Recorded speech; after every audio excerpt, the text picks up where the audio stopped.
Pemirsa, Anda masih bersama kami di Selamat Pagi Indonesia. Sejumlah mantan pemain Oriental Sirkus Indonesia atau OCI mendatangi kantor Kementerian HAM di Jalan Rasuna Said, Kuningan, Jakarta Selatan. Kedatangan mereka untuk melakukan audiensi dengan Wakil Menteri HAM untuk mencari hak dan keadilan terkait kasus dugaan menjadi korban eksploitasi dan penyiksaan semasa bekerja di OCI. Pemirsa, kisah pilu diceritakan oleh sejumlah mantan pemain Oriental Sirkus Indonesia saat bertemu dengan Wakil Menteri HAM Mugianto di kantor Kementerian HAM Kuningan, Jakarta Selatan pada Selasa siang.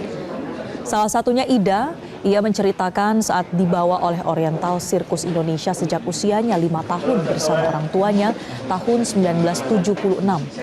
Ia pun lalu dibawa ke salah satu tempat wisata binatang di kawasan Cisarua, Bogor, Jawa Barat untuk dilatih sebagai pemain sirkus. Ida menceritakan bahwa ia disiksa dan dipukul saat salah dalam latihan. Bahkan tahun 1989 saat dirinya melakukan pertunjukan akrobatik, Ida terjatuh hingga akhirnya mengalami patah tulang belakang. Gaji dari kecil sampai usia. Tidak menerima gaji. Pokoknya mereka jadi hari-hari kita terus seperti itu gitu. Tidak pernah ada kasus. Nah, karena untuk saya meninggalkan sirkus tahun 94. Saya hari-harinya ya latihan setiap hari. Latihan sampai dengan bisa bermain sirkus. Dan hari-harinya ya setiap hari seperti itu. Dan sampai usia remaja, sampai usia sekitar. Jadi di pertengahan latihan itu memang seringkali suka ada perlakuan kasar gitu. Jadi semena-mena mereka aja mau tindak kekerasan gitu ya. Jadi untuk kasarnya Bu Ida ceritakan. Ya seperti dipukulin gitu, dipukulin kalau ada salah apa sedikit dipukul gitu. Nah, pemirsa, Wakil Menteri HAM menyebut pihaknya akan berkoordinasi dengan pihak terkait. Ini seputar dugaan adanya penyiksaan.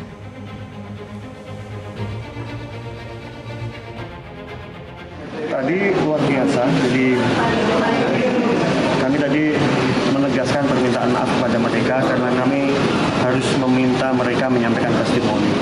Dan testimoni tentang hal-hal yang bersifat traumatik, yang menyakitkan, yang pahit itu kan tidak mudah. Tapi kami membutuhkan itu, karena kami membutuhkan statement langsung dari mereka yang menjadi korban dari peristiwa yang peristiwa kekerasan dan bisa jadi peristiwa pelanggaran hak asasi manusia. Jadi kami dengarkan dari mereka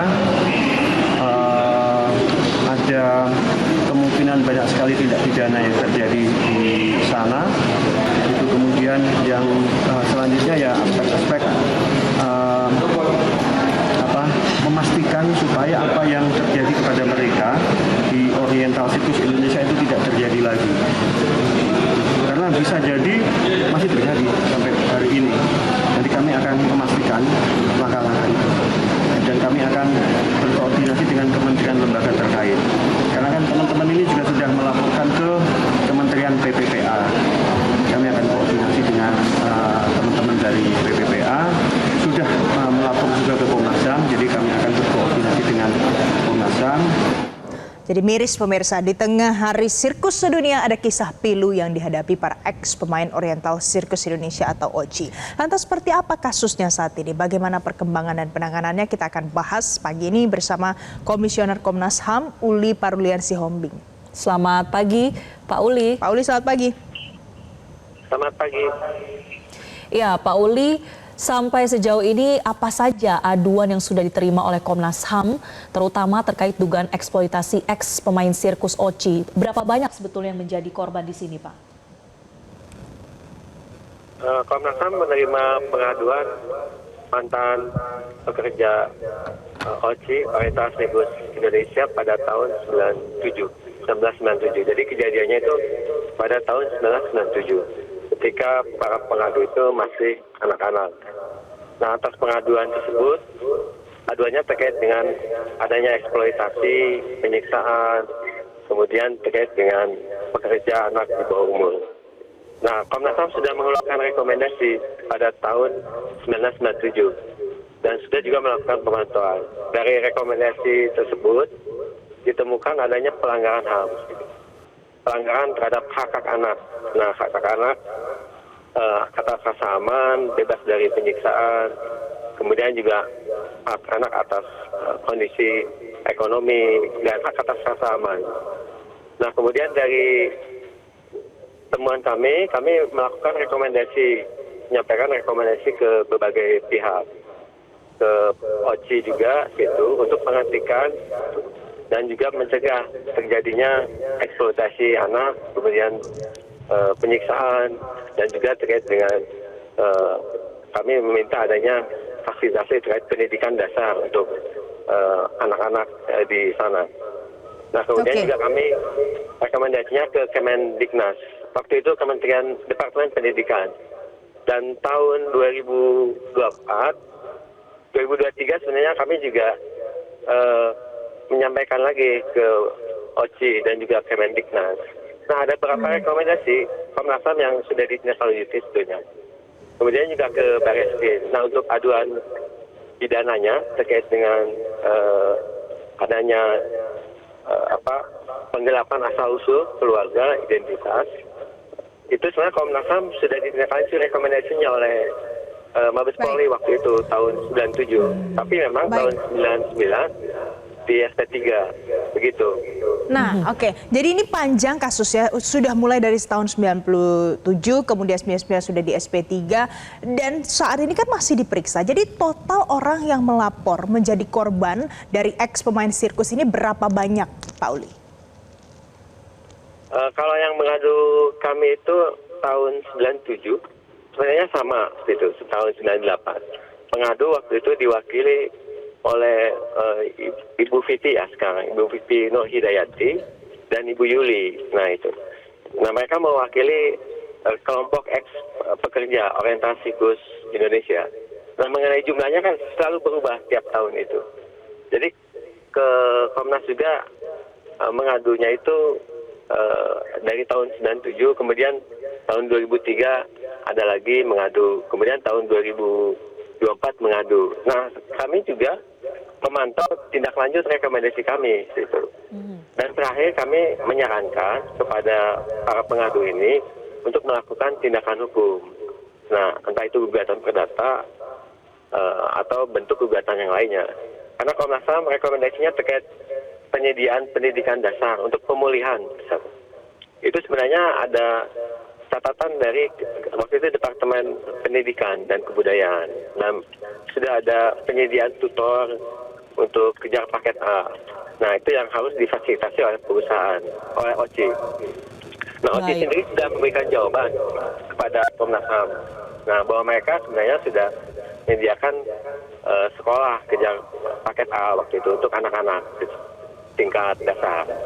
Ya, Pak Uli, sejak pertama kali ada laporan tahun 97, kemudian juga sudah diserahkan ke Barreskrim, bahkan laporan terus datang sampai 2023-2024. Apa sebetulnya yang menyebabkan ini kemudian tidak terungkap dan ditindak secara pidana sampai ada SP3? Mengapa begitu sulit untuk membenahi kasus ini?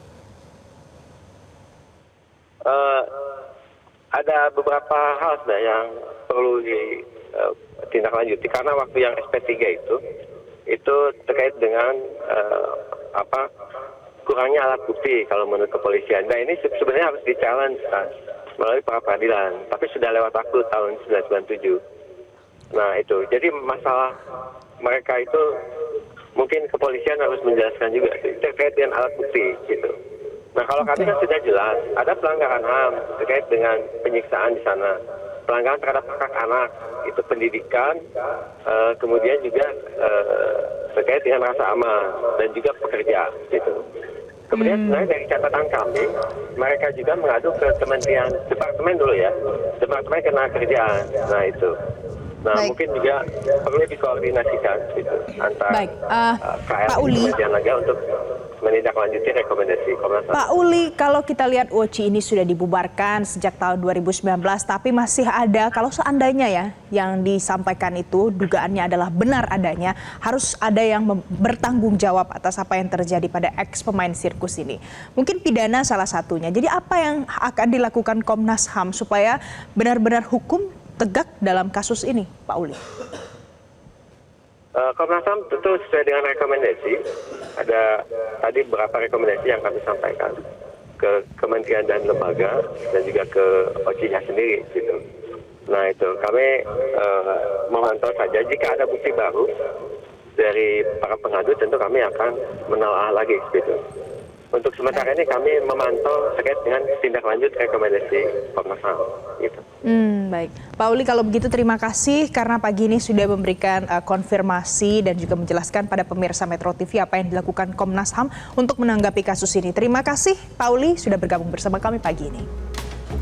Dan pemirsa, Selamat Pagi Indonesia akan kembali untuk Anda selepas jeda. Kami akan membahas terkait dengan perkembangan kasus dugaan pelecehan seksual oleh seorang oknum dokter di Garut. Tetaplah bersama kami di Selamat Pagi Indonesia. Jelajahi cara baru mendapatkan informasi. Download Metro TV Extend sekarang.